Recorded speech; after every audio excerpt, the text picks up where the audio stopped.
Bay Buccaneers from the 48-yard line. Second down, 13. Brady lobs one downfield. Caught ball by Gronkowski inside the 20 to the 15-10. Gronkowski to the 5 to the 4-yard line. Holy guacamole. Third down, 18. Dropping Gannon, looking Gannon. Throws up the middle. It's intercepted at the 40. Derek Brooks 30. Brooks to the 25, 20. Derek Brooks all the way. There it is. The dagger's in. We're going to win the Super Bowl.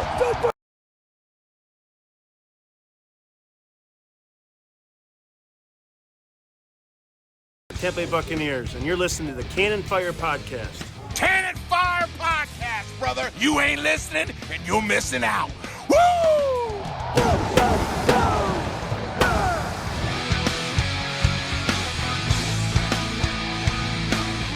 Welcome back, ladies and gentlemen, to a brand new edition of the Cannon Fire Podcast. Back at you today for episode 202. It is the mailbag episode, a formula that, we've used before. A mailbag show is nothing new, but I think with this season, we are definitely going to try and work it into our regular schedule as we approach 3 shows a week. Social media. But welcome back to the show. I am your host, as always, Rhett Matthew, joined alongside me, my good buddy and co-host, the Philly Bucs.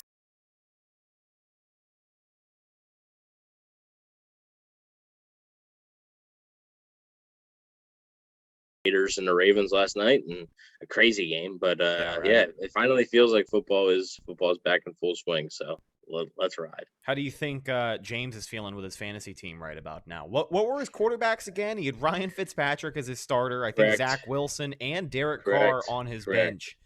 And I'm sure we can only guess who he tried to start this week, right? It's comical. He doesn't even try. It's just it's shameful. He shouldn't really play fantasy football. He also had Jamal Williams on his bench, and he was bragging to me that Jamal Williams got 30 points, and I was like, okay, he's on your bench, so why are you bragging to me? He's like, oh, I know, but it's it's great because it's good strategy for me because now I know I can start him next week. He just thinks every guy's going to do that every week. Yeah. It's just Yeah, if you do it once, you can do it again. So now, he's going to start Derek Carr when Derek Carr's going into Pittsburgh against the Steelers defense. So that'll be fun. Well, his starting quarterback, Ryan Fitzpatrick, went down with injury. The Washington football team actually placed him on IR today. That's why a good thing he has 3. Yeah, it is a good thing he has 3. So I guess it was a little bit of a contingency plan there from him. So, I mean, in a way, I guess we have to kind of give him his props on that one. I'm not giving him any props on that, but it's and then he's also going to have a rookie, Zach Wilson, who just lost his starting tackle. So that's always a positive. When a rookie loses his starting tackle, that's when you got a keeper. So. Oh man. Well, with Fitzmagic going down and Washington putting him on the reserve today, let's talk about some more injuries, but this time regarding the Tampa Bay Buccaneers. Sean Murphy-Bunting, we saw him exit the game in the first half against Dallas. He was diagnosed with a dislocated elbow. The Bucs put him on the IR, which we know is a minimum of 3 weeks. When asked about it, head coach Bruce Arians had a very interesting quote that I wanted to get your 2 cents on. The way he put it is that SMB is either going to miss 4 weeks or the rest of the season. Now, between you and me, I don't think there is a chance he misses the entire season. But when Bruce says something like that, is he just covering his ass just in case he misses more time than we expect?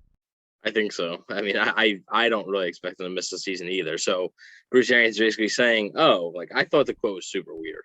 Right. He can either come back in 4 weeks, which is going to be basically the minimum time, or he's going to miss the whole season. There's okay. That tells me nothing. That literally tells me nothing. I think that was just Bruce's way of trying to get out of the question and not give a specific date. I'm sure they know, they know what, and he said they have to get more stuff done. They're going to figure out in 2 or 3 days. You already know that stuff. Your medical teams are second to none. You already know that stuff. That they know what it's looking like. So I think, like you said, he's just trying to cover all bases, not trying to say, we'll be back in 5 weeks. And then all of a sudden he's back in 8 weeks. And it looks like, Bruce Arians looks like an idiot then. Yeah. So I just think he's just trying to cover his butt. And we'll see if he does miss the season, maybe that does change the Bucs' plans as far as adding a veteran corner, whether it be a trade at the trade deadline. I actually thought about that today. If Sean Murphy Bunting were to miss the whole season, I think the trade deadline is something, it's rare. It's not like the MLB or NBA trade deadlines where there's a lot of moves. There's not a ton of moves there, but it's possible that a veteran corner could be out there for the taking. Not like Stephon Gilmore or anything, so don't get on that train. I know there's going to be people, but if you were to miss a season, maybe that changes their plans as far as adding a veteran corner. But I don't expect him to miss the season. I think the max is probably 5 or 6 weeks. I'm not a doctor, but I would guess the max is about 5 or 6 weeks. Now, regarding some updates out of that secondary, the Buccaneers did bring in a veteran corner. While he probably wasn't the veteran corner that people were asking for, it is a very interesting situation. Pierre Desir, I believe his name is. Wanted to get your thoughts on that guy because he definitely has experience starting, and he even had a couple of picks last year. They brought in a veteran corner who used to play for the Seattle Seahawks. Ladies and gentlemen, Pierre Desir. That's right. Who else did you think? Yeah. I don't know anybody. Do you think of anybody else? Who were you expecting? Pierre Desir was actually, he played decent. He played for the Colts for a few years, and he played decent there. He's bounced around from team to team a little bit, but he played on the Jets last season and had 3 interceptions, including 1 pick six. He's, I think, 31 years old. He actually signed with the Seahawks this past offseason, but then ended up getting cut during training camp. So now he's a free agent, and the Bucs signed him to their practice squad. I would suspect if he's able to, get up to speed on the defense enough, and like the Atlanta offense that's coming up, I would suspect he would be a practice squad elevation guy for this coming week. You're allowed 2, so I would suspect he would be a guy, because I would guess the Bucs would rather put a guy like him in over a guy like D. Delaney if they have to. So it's no guarantee, and because we'll see how ready he's able to be with the playbook and be able to get up to speed on that stuff. But if they were to have an elevation there, I think it would be him. But no Richard Sherman like a lot of people were hoping. I do not believe that is going to be happening. Yeah. Well, another change in that secondary, I'm not sure if you mentioned it, but safety Andrew Adams was elevated from the practice squad this week, and that's a nice little reunion there because we know he had ended up signing with the Eagles over the offseason, went and did some special teams work in the preseason. I don't think he landed the role that he entirely wanted over there. Not sure how things didn't work out, but regardless, he is back here in Tampa Bay and is actually counting against the 53-man roster once again. So good for Andrew Adams, but one more update on that secondary before we start to get to these questions. Jordan Whitehead possibly looking ready to go for week number 2. He definitely looks a lot better this week than he did last week. I know that BA was optimistic coming into the season opener, said that, yeah, there's a really good chance that he'll play, but obviously that injury lingered around a little bit longer than we expected. He wasn't getting the action in practice. He is back at practice now. I know today he wasn't out there in pads, but he was out there moving around, running around, doing stuff. And I believe that the section that is open to the media, he was really only getting special teams work. But you got to feel better about Jordan Whitehead at least being out there and participating, because we saw in week 1 how depleted this secondary can get even when you're missing only 1 or 2 guys to injury. This is a unit that wanted their props. I think Carlton Davis had a really good game, but beyond your initial starters, there's not a whole lot of comfort in this secondary. So good to see Jordan Whitehead out there. Do you think he's going to be good to go for week 2? I think so, just because, Bruce Arians said he's like 90% sure that Jordan Whitehead will be able to play. He said that, I think, almost right after the Dallas game. I still believe that if that Dallas game was on Sunday, Jordan Whitehead would have been able to play. I think it's just with it being Thursday and the short week, I just think they didn't want to risk anything. I think he'll play. I think he'll be on a snap count, but I do think he'll play. Now today, Jordan Whitehead not really doing much. It was a light practice for the entire team today. They weren't even wearing full pads. So nobody was wearing full pads. So It's hard to base. It really is hard to judge. We'll see more on Wednesday and Thursday. I think those will be the two.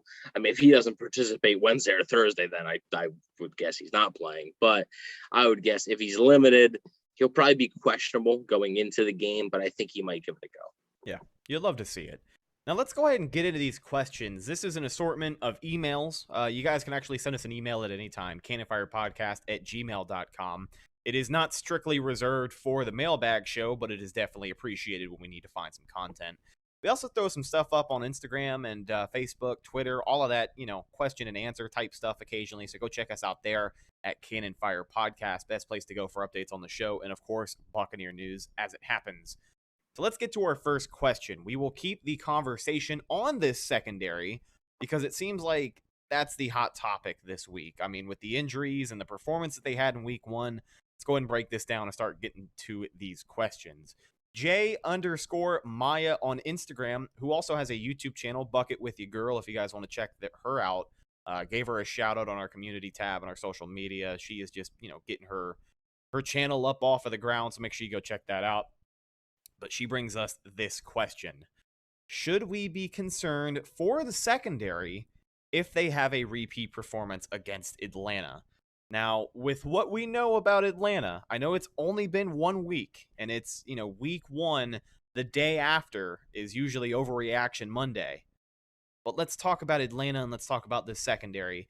To answer your question, J. Maya, if the Bucs have a repeat performance against Atlanta, I'm worried about a lot more than just the secondary on that defense because Atlanta is dog water. And there is no way, in my opinion, that Matt Ryan should be able to move the ball like Dak Prescott was able to do on Thursday night. We talked about how Dak and that receiving core of Dallas is a little bit underrated. That offense is probably going to put up some great numbers this year. I don't see the same for Atlanta. And with that being said, I think if we have a repeat performance against Atlanta and the defense gives up 450 total yards, I'm going to be pretty concerned. I don't know about a repeat performance. I mean, if it's a repeat, sure, but I do expect Atlanta to get yards, get points. Calvin Ridley's one of the best in the league.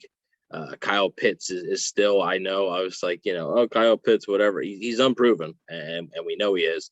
And he wasn't like a big factor, but he still is somebody you have to account for. And Matt Ryan's a veteran quarterback. He's not going to make the dumb mistakes.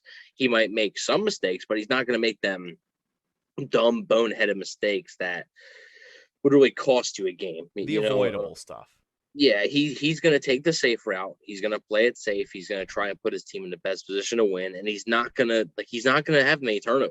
You're not like the Bucs did not have an interception off of Matt Ryan last year. They won both games, but they did not have an interception off of Matt Ryan.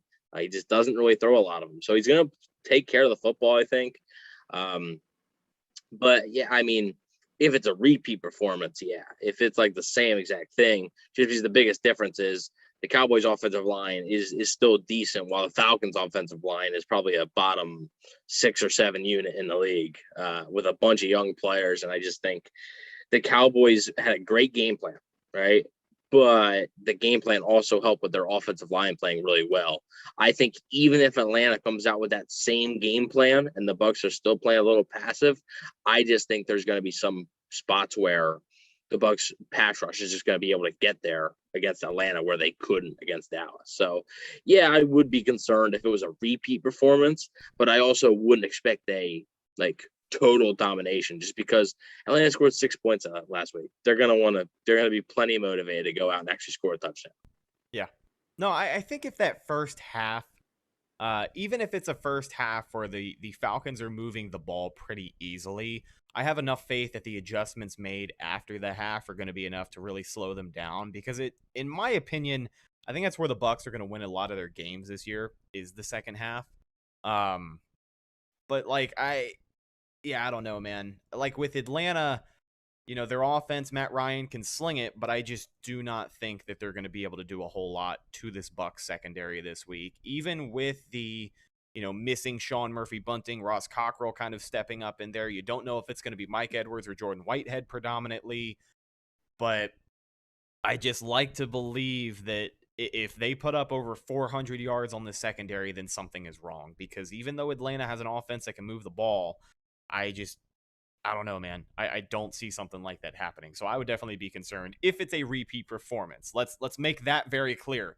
If it's a repeat performance of what we saw against Dallas, we will be concerned. But I do not think it will come to that point.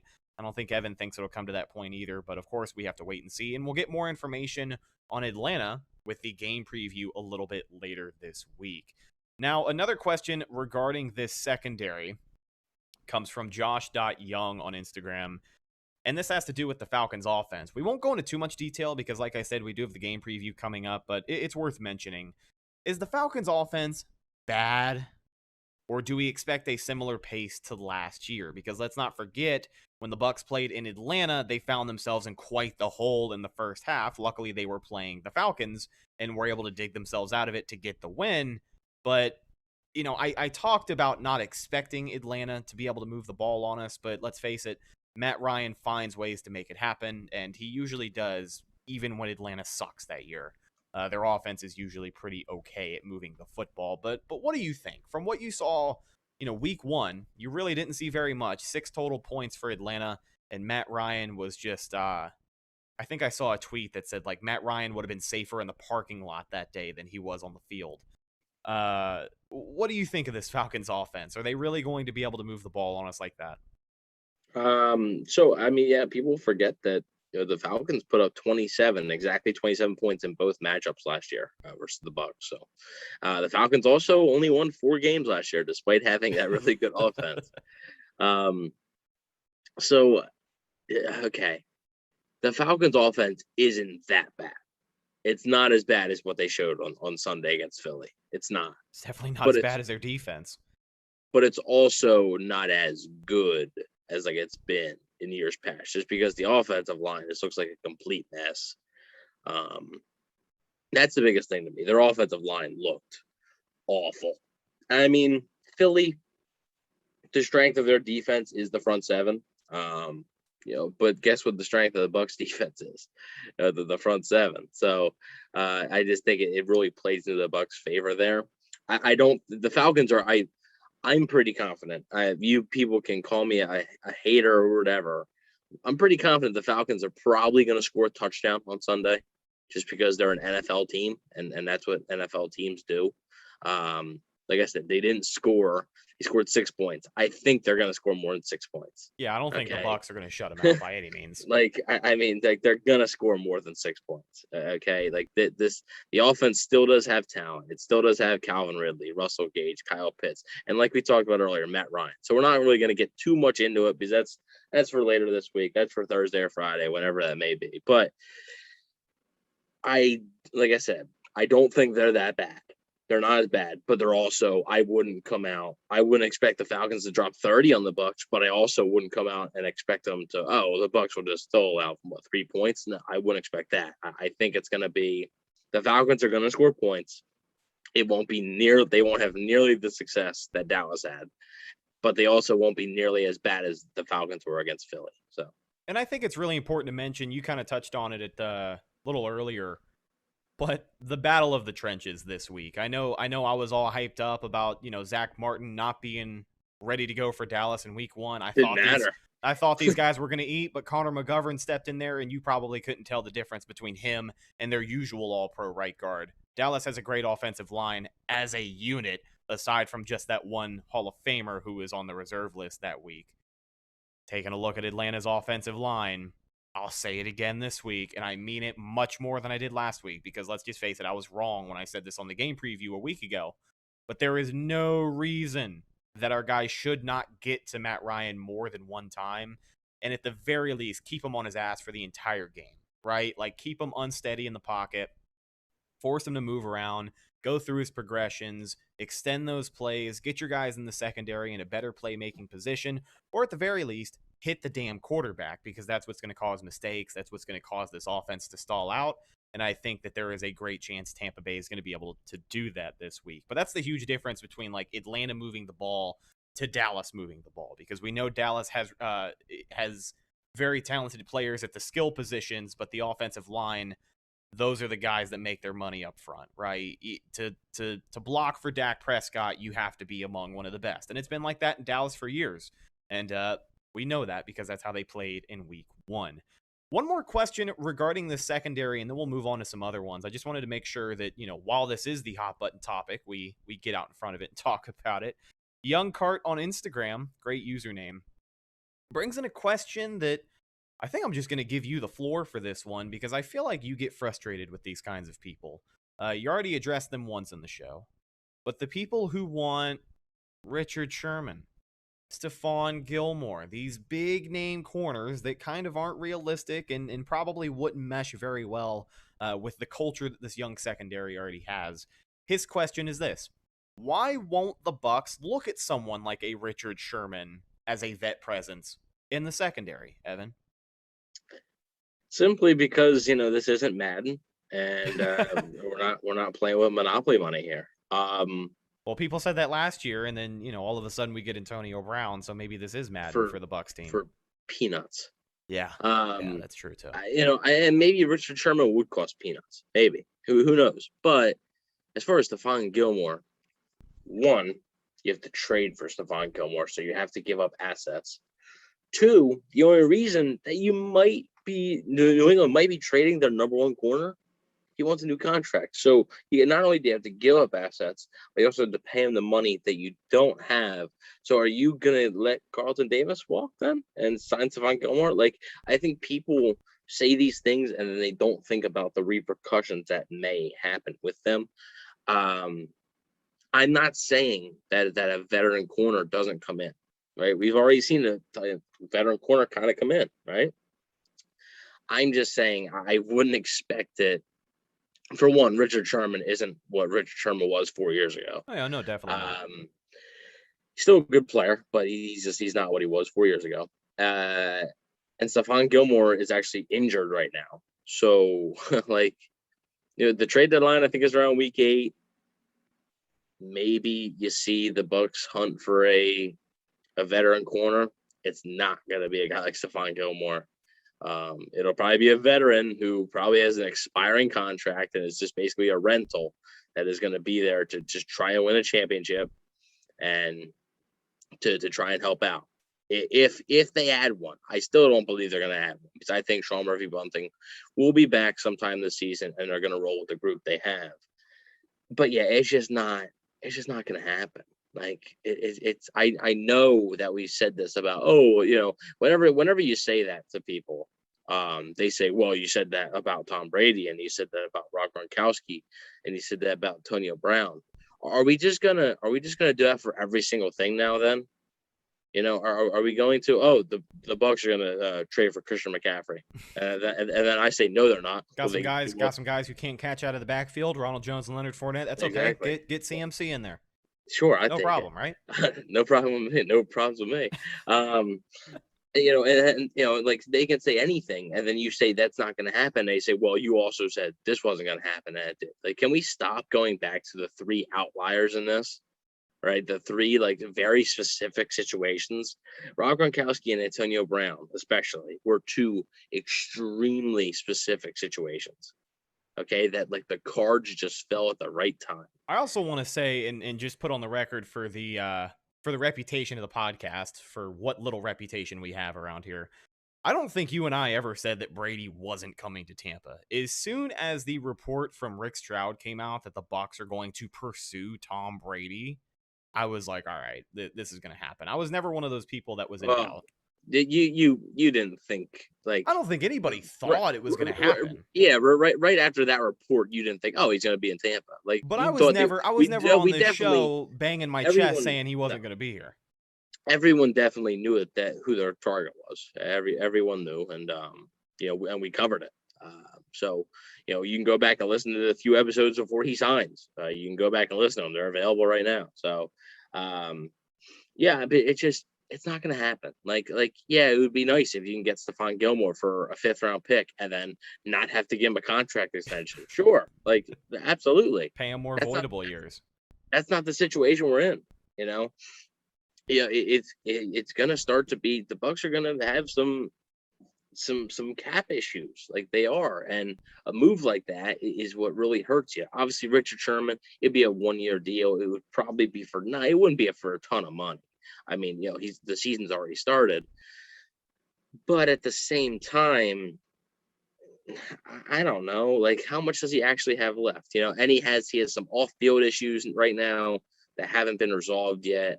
I feel like he would have been signed already, right? Like Josh Norman, who is terrible, was just signed by San Francisco. And Josh Norman is not good. Richard Sherman is better than Josh Norman, but I feel like there's a reason that Richard Sherman is still available. Do you remember right? when like Josh Norman was the best corner in the NFL for Yeah. that period of time? Yeah, Like 2015.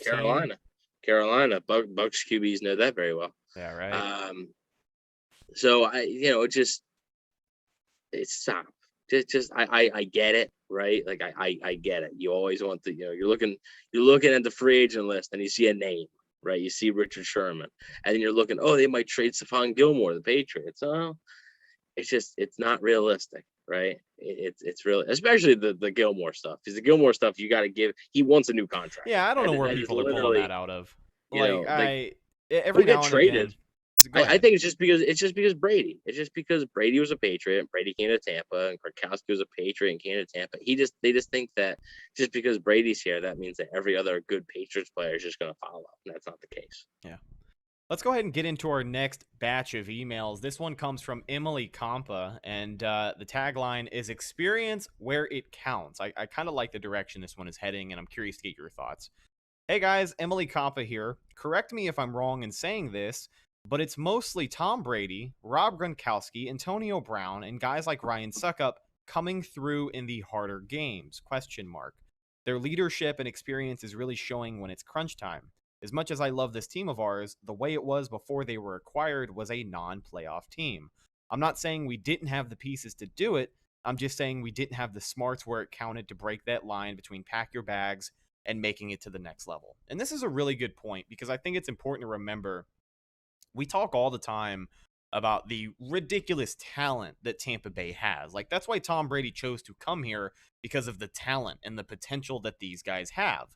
But I think with the experience factor that you brought up just there, all of those guys you mentioned, aside from like maybe Antonio Brown and Ryan Suckup, but I think they could still be grouped into there. These are just veterans who have been there before, right? Like, if anybody can say they've been there before, obviously Tom Brady speaks for himself. Rob Gronkowski has a great resume. Antonio Brown has, while he hasn't gotten a ring before his time in Tampa, he's been around playoff teams. The Pittsburgh Steelers, when they were in their prime with AB, Le'Veon Bell doing their thing, bro, like that was a great playoff team. So he's been around that culture before. Ryan Suckup, I can't exactly speak for because I don't know what. No, he played on some. He played on some playoff teams. Yeah. So, I mean, these guys have been there before. And I think when you look at the Bucs, even though we have all of that talent, Mike Evans, 7 years in the NFL, before Tom Brady came here, had never even sniffed the playoffs. Levante David, one of the best linebackers in the NFL, didn't get his roses because he had never been to the playoffs. He didn't have that postseason experience. He had never been there before. Shaq Barrett, Super Bowl champion, JPP, Super Bowl champion, but some other guys on that defense that you look at just haven't been there before. And I think building a culture like the Bucs have been trying to do these past 2 years starts with surrounding yourself with guys who have been there before. And luckily, with the Buccaneers reaching the top of the mountain, winning a Super Bowl championship, every single person on that roster can now say they've been there before.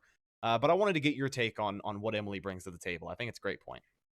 It is a good point. I think especially in the close games, I think you're starting to see it, right? The close games of what to do, what not to do. And obviously, as time goes on, we'll see it less because the guys like Tom Brady and Rob Gronkowski and Antonio Brown, Ryan Suckup, those guys will stand out less. And you want to know why?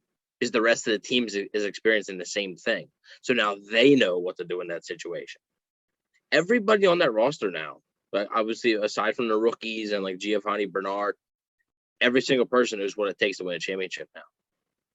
Every single one of them, they know what it takes to win a championship because they did it, and that experience is invaluable, right? So I think, right, especially last year and in games like the last one against Dallas, you really see it.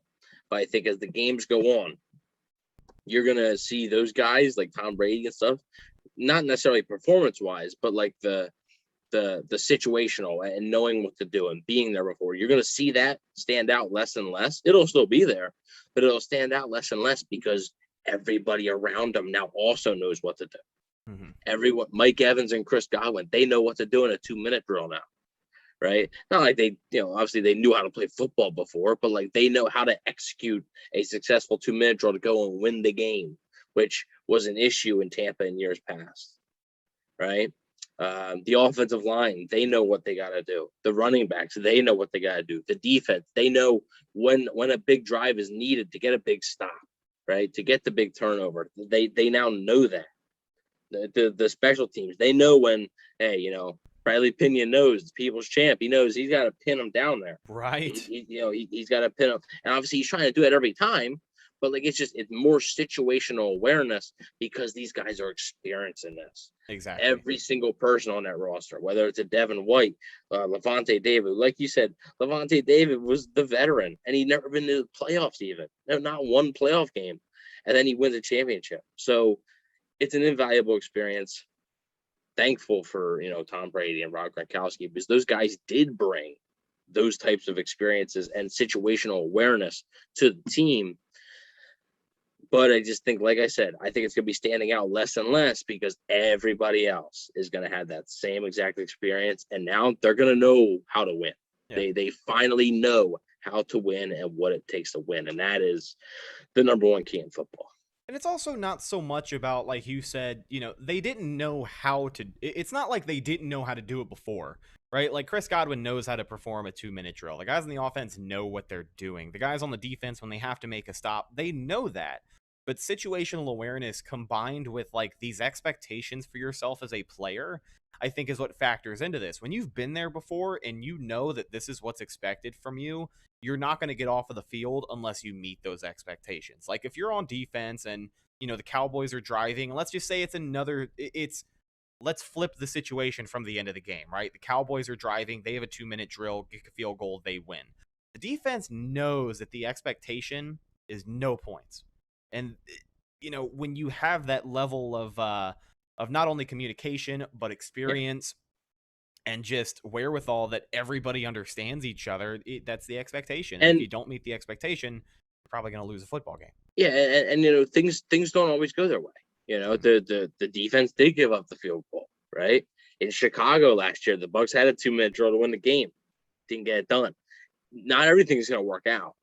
You're not going to execute a perfect 2-minute drill every single time you have it, every single time you need it. You're not going to get the defensive stop every single time you need it. You're not going to get the turnover every single time you need it. That's football, right? That just happens. Like, not everything is going to go according to plan, but it's so valuable to have that experience to know what moments are big, right? And obviously, but like the winning thing, like, they didn't know how to win. Like that's a culture thing. They didn't know how to win. You always said, oh, the Bucs are great at finding ways to lose games, and they always seem to find a different way. That is the players not knowing how to win. That's what that is. And now you know what they're doing? They're finding different ways to win football games. Last year they were down 17-0 at halftime against Atlanta. They won that football game. Sure as hell did. Then the very next week, blow the doors off of Detroit. That's another way to win the football game. This week, going down, Dallas is an underdog. Bucs were heavily favored. It's a bright light game. Big. You open up the season, you go down, you find a way to win the football game.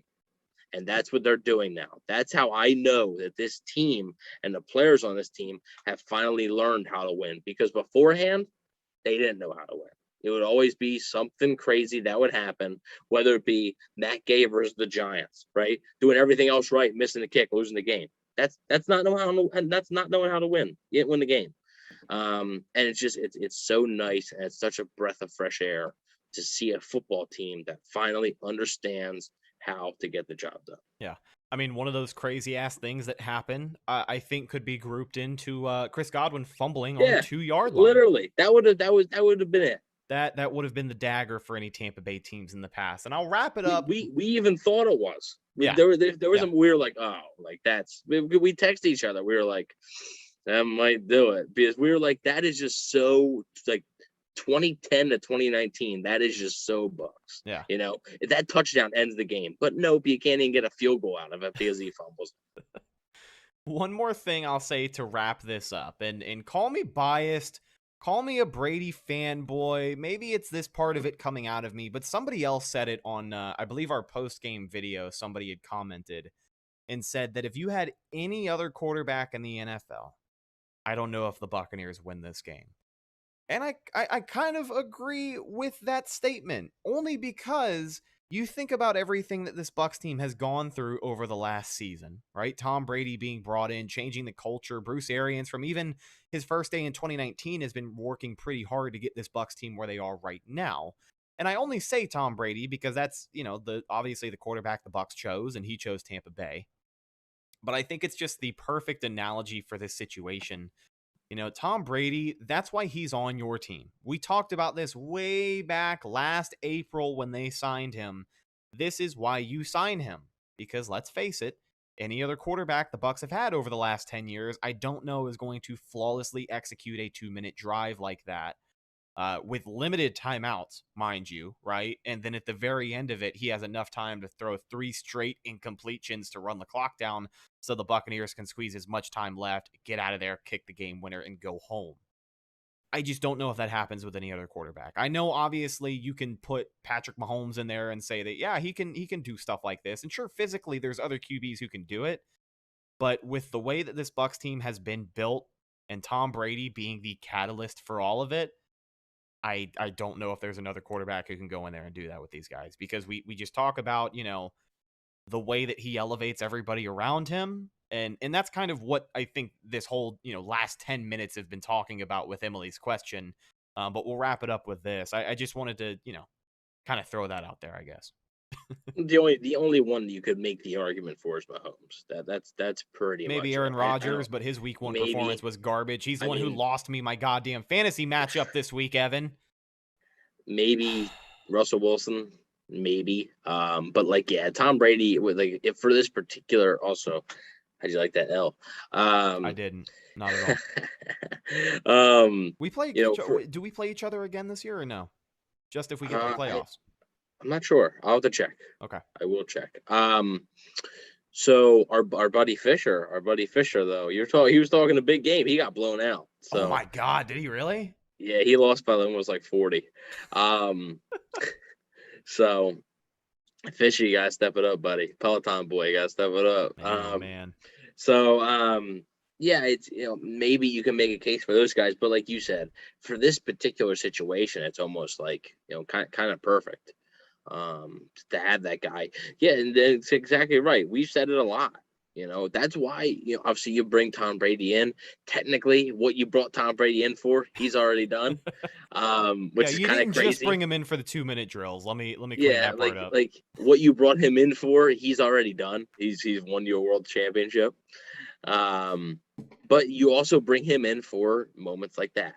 That's why, you know, that's why you draft someone at number 1 overall. That's why you draft a quarterback. He is brought there to do that.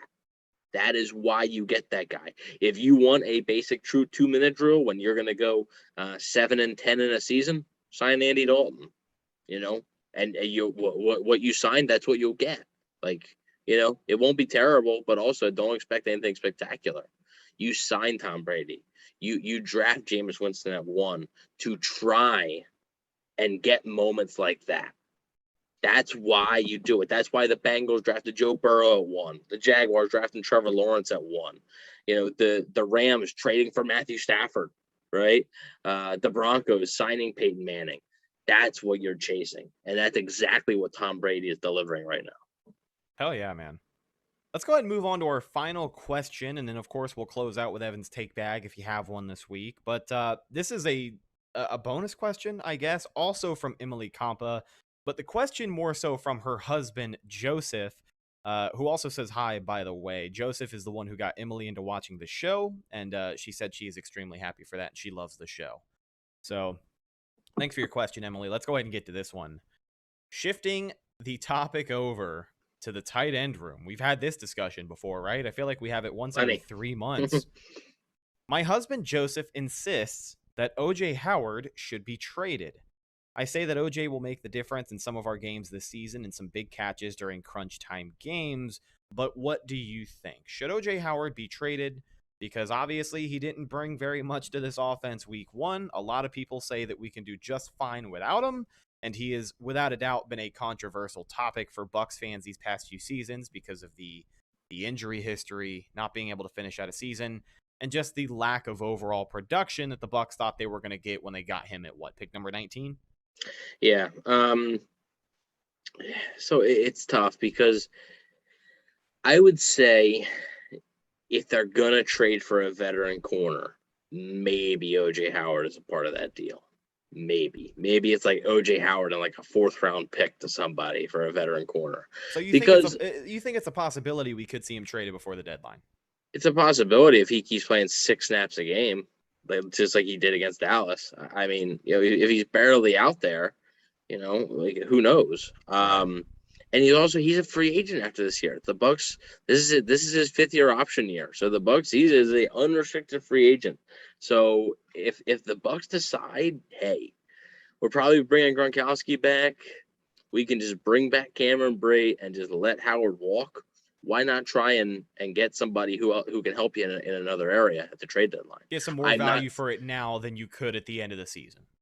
Well, yeah, because obviously at the end of the season you can't trade him at all. So, and right now his value is even little, which is why you got to package it with a draft pick. But it's just a little sweetener there. So maybe they do determine that. I'm not saying they will.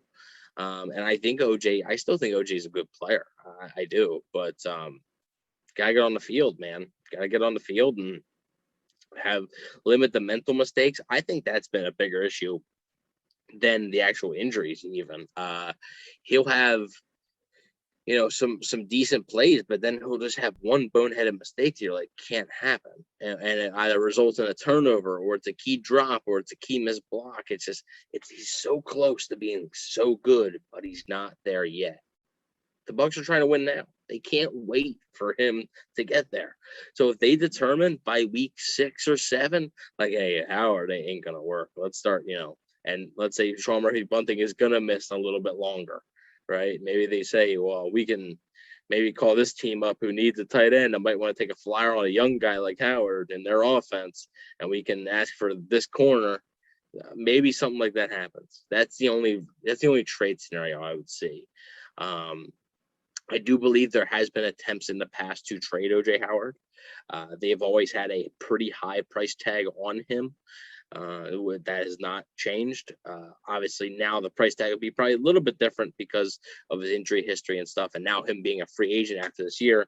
And at the trade deadline, you're not going to get a huge deal involving 1st-round picks and this and that. That's more of an off-season thing. But I could see O.J. Howard traded. I don't think it's likely because I think the Bucs truly want to give him a chance like this whole season. But I could see a world where O.J. Howard is traded. It wouldn't be. I really don't think it would be for like just a 5th round pick or something. I think it would be Howard packaged with a draft pick to get somebody that can help right now. Yeah. And as much as I hate to say this about the guy, because he is my my impact player of the year, comeback player of the year, most improved player of the year, whatever. breakout player of the year, whatever. My breakout player's been off to a great start, Jamel Dean. So. Hey, at least he's seeing the field, right? I mean, 6 total snaps. What would you rather, not see the field or suck when you're on it? I don't know. But I don't think it's a coincidence that we keep talking about this because it just, like you said, I think it's something the Bucs might have had in their back pocket for a long period of time. Now, has his price tag, according to the rest of the league, steadily gone down over the last 2-3 years? 100%. But also, the Buccaneers have spent all that time kind of waiting around for him to get healthy and potentially do the things that they drafted him to do. Now, Time's running out. with what we have seen from Rob Gronkowski, I don't think there's any questions about his health or what kind of shape he is in after week 1, putting up damn near 100 yards and 2 touchdowns. We know that Cam Brate is a more than serviceable guy. I think the Buccaneers can fill in that third tight end spot with somebody else that they've had, but it's a shame. It is a shame, but hopefully we'll kind of find out. I think the future of O.J. Howard, you brought it up, is a little contingent on the status of Sean Murphy-Bunting by the time week 6, week 7 rolls around and that deadline starts to creep up on you. But definitely a very interesting situation to keep an eye on. And if you guys have any comments at all about anything regarding these questions that we were submitted or anything we've talked about on the show today, make sure you leave them down in the comment section below if you're watching us on YouTube. We will respond to them, probably read them and laugh at them. But we love having you guys comment, and you're a great part of the show. We love having you here. Now, the newest segment on the show that we choose to close every single week with is Evan's Take Bag. And Mr. Wanish, the floor is yours, my friend. There it is. For the YouTube audience only, you get to see the actual take bag. So right, if every you're single listening, time we do a take bag, there's like 10 seconds of awkward silence for the audio people, and they're like, what the hell? if you want to see what the take bag looks like, it's spectacular. Trust me, folks. It is. Yeah, it is marvelous. It's pretty mind-blowing. It is. If you want to see what it looks like, go ahead and check it out on YouTube. Oh. Anyways, we're not really a whole lot of Bucs stuff. I don't think I'm getting Game Pass. They added all 22 back. Oh, they did? But wow. We got an apparently- update, folks. Well, I don't know, minimal clap, because apparently they changed some stuff and now it's like worse. Oh, no. So it used to be you're able to jump from, like, you're able to pick a certain play out to watch. Now apparently you can't do that anymore. You just have to watch the whole game and then rewind. Yeah, like you can skip ahead or anything, like you can do that, but like, yeah, you can't pick a particular play. Some people have reported like they're watching film, there'll just be like a black line right in the middle of when they're watching it. I'm like, yeah, I'm not. And a lot of people are like, yeah, it looks like I just wasted $100. So I was like, yeah, I'm not doing man. So I will not be getting, until some things change with all 22. I will not be getting that. That sounds brutal. So for first off, you don't even have all 22 to start the season, and then once you do get it, you take some stuff away. It's like, come on, like, are you kidding me? Sounds like Madden, honestly. I mean, I don't know how much a little experience bit. you have I with mean, them taking features out of Madden, but they tend to do that after, telling you it's going to get better for a long time. Yeah, I mean, we've had this conversation before about Madden, but I mean, Rhett gets really, really angry about Madden. He takes his sports video games, particularly Madden. Listen, buddy, very if you serious. don't, I'm just here to tell you right now, just as a little disclaimer to anybody who's listened to the podcast up until this point, we deserve better. EA Sports should not be the exclusive license holder for the NFL and video games. I believe other companies should be allowed to produce 11-on-11 simulation football, because the last time that happened, EA Sports had to buy out the competition because they knew they were going to get their ass whooped, because to this day, ESPN NFL 2K5, a game that was only $20 at launch, is still better than Madden 22. I think the expectation should be raised, and I think we deserve better as football gamers, because I'm tired of playing an almost 20-year-old video game if I want my simulation fix, Evan. That's why I'm upset, and that's why I get so angry about it. When's the last Madden you bought? The last Madden I bought was Madden 18. I got it at the midnight release at my local GameStop. I got the GOAT edition. Got my MUT team rolling very early, and then got bored because I don't like Ultimate Team. It's too much of a grind unless you spend money. And I played through the long shot mode because I think that was 18 was the first year they had long shot. It might have been, yeah. I think so. And like there wasn't very much special about it. I remember I kind of enjoyed it because I played online. I played the hell out of Madden 16 and 17. Like, I think you remember my Madden phase. I had Madden highlight videos. But I mean, even in the grand scheme of things, as much as I enjoyed those games competitively, I go back and I play them now, and it's like, this isn't simulation football. You know what I mean? Like, this isn't animation-based football. Can work to a degree, but not in the way that Madden tries to present itself. And, I can go back and play Madden 16, and I feel like I'm playing the exact same game as Madden 21 or 22 on next gen even.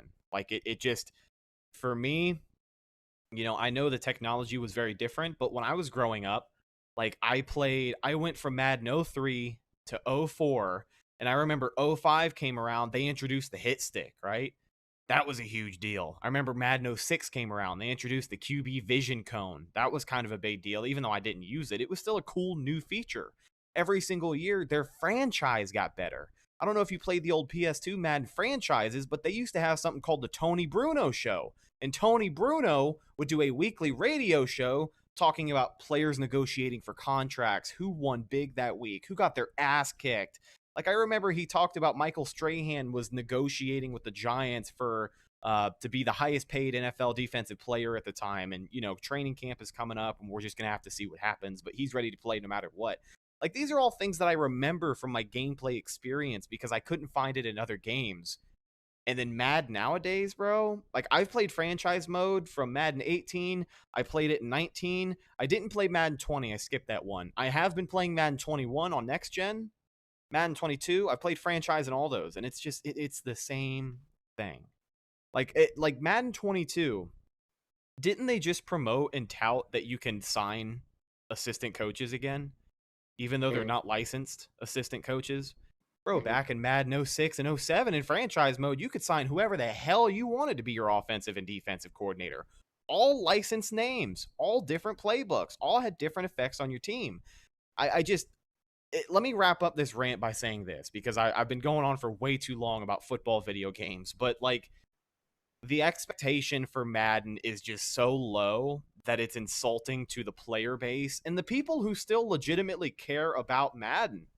Like, they are just consistently made fools of. I don't know if you watched Lil Dicky and Marshawn Lynch play Madden 22, Cowboys versus the Bucs, but there is a blatant edit in the video where Marshawn Lynch got tackled as Leonard Fournette.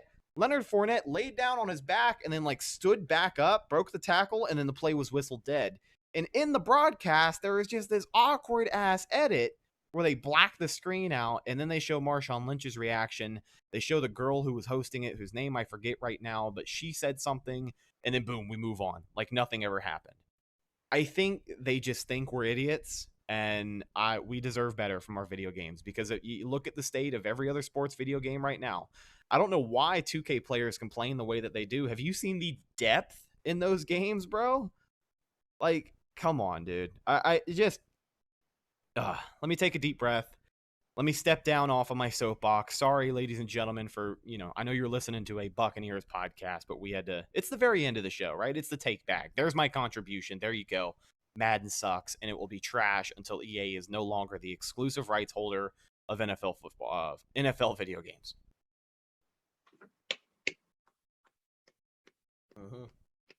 Thank you. Thank you. Yeah, you need to take a drink after that. Yeah, I did need a sip of my drink, yeah. That was like 4 straight minutes of just I could go for 30. I could probably start another podcast just talking shit on Madden every single week.